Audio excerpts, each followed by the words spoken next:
What's up, Good Guy Swag Nation? We are stoked to bring to you, hopefully, the first mini interview series. Today, we are honored to have our guest, Jeremy Mhire. Jeremy, welcome, man. Greetings. How are you, John? Doing well, doing well. How are you doing today? Doing awesome, man. I'm excited to chat with you, and honored that Good Guy Swag has wanted to holler at me. Yeah, definitely, man. Well, you got a lot to talk about, so we might as well jump into it. For those of you out there that don't know, Jeremy is a beast. Not only does he own Crossfit in Springfield, Missouri, he's also a CrossFit competitor, pretty darn good one for that matter, placing first, second, and third in a few of his recent competitions. Man, can you just talk about some of your success with that and maybe kind of what led you to do it? Yeah, I kind of found CrossFit in 2007, and just the process of getting into coaching and then training. I actually got my degree from Missouri State in sports medicine and athletic training, and so had been more in rehab circles, but always had an interest in getting into more performance side of things. We started along with my my business partner Jesse Grove. Started CrossFit Springfield in 2008. I did my first competition that year as well, and kind of finished middle of the pack, but got bit by the bug to compete with CrossFit, and it's just been a process. The great thing about the sport, I think, is that you have to be real well-rounded, and there's always so in your training you've got to be balanced. And so the process for me has just been trying to focus on the things, continue to refine the things that I'm good at. Right. And when we were chatting earlier, you kind of mentioned how that first competition down in Texas kind of made you dedicate yourself to it. But dedication is something that we all like to look at, but when it's like time to actually do it, we're like, maybe tomorrow. And like you can see that in like TV commercials where it's 6-pack in 4 weeks, healthier you in 2 weeks, like the magic bullet, I want it now. But we all really know that's not how it works. What kind of habits were you able to form to kind of dedicate yourself to becoming who you are now? Not only with CrossFit, but like just in general, like the balanced person you are. Yeah, I think I think there's a lot of crossover between whether you're talking about building your career or relationships, family. I've been married 11 years now and got 2 kids, so parenting and owning a business and all that stuff, like there's balance that you have to create, and you just got to be intentional. I think that's the big thing. You've got to have actionable and small attainable goals, and be willing to commit to them daily. It's a lot of the kind of just motivational banter that you hear that becomes white noise.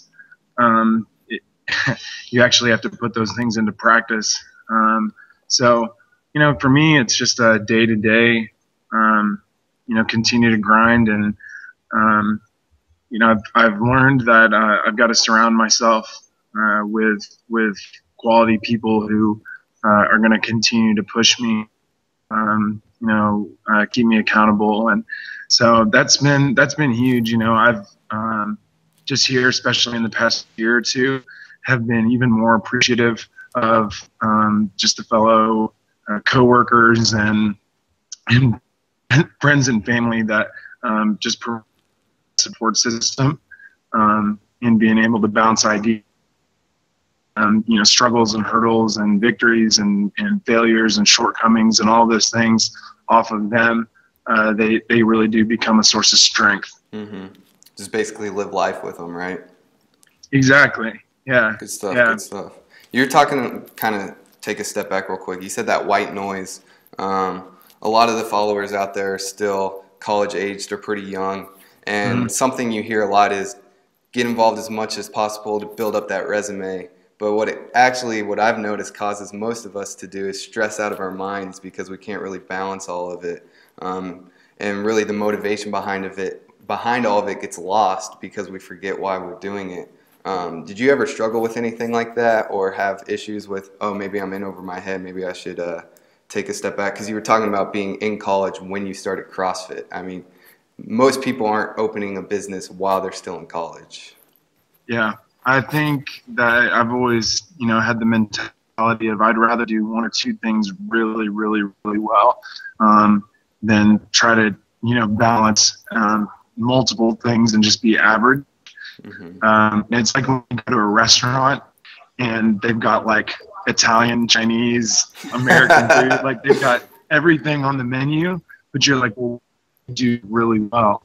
And what's your niche, And so I think a lot of that is just finding the things that you're passionate about into them, or project or whatever it is. I think that's kind of where you start to get into the money, like you pursue,